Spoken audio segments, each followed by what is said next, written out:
what is good karma? What Mr. Debroy said is very right, that one of the things to debate is what is dharma, and sadly many of us don't understand dharma itself. It is translated straight into religion.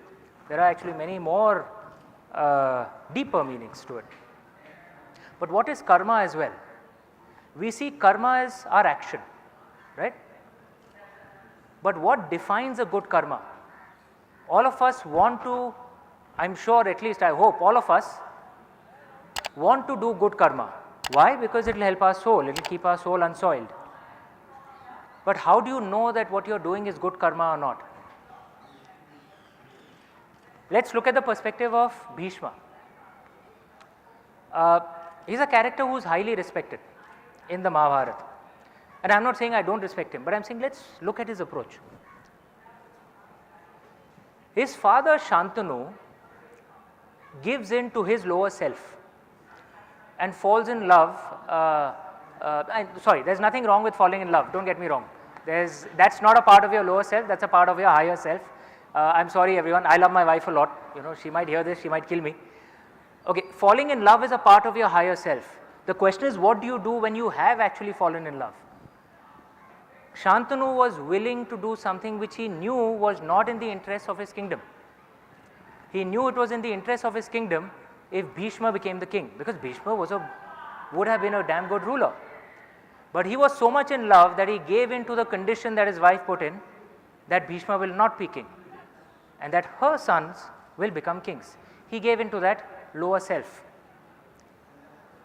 What should have been good karma for Bhishma to do? Was it good of him to give in to his father? Was it good of him? There are many of us who think yes, it was perhaps. He was a good son, right?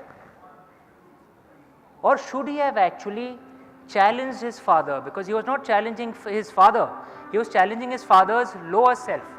Good piano, yeah? Okay. He was actually challenging his father's lower self. And he would have probably told his father, behave with your higher self. You are a king before a man, right? What is the right thing to do? Should he have actually challenged his father and said, I know I will be a better king, I know it will be good for the people, so I am not giving up. Would that have actually been better? Would many of the battles that happened later, maybe they wouldn't have happened? So now what is good karma for Bhishma? Was it the fact that he gave in to his father? Or did he actually do bad karma by giving in to his father? And then the corollary to it is good karma defined by intentions or outcomes.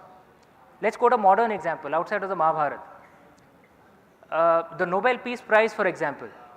One assumes that the Nobel Peace Prize is given to those who have good karma, right? I mean, one assumes that if they receive the Nobel Peace Prize, they must have done something good, right? Let's consider the example of Liu Xiaobo, sorry.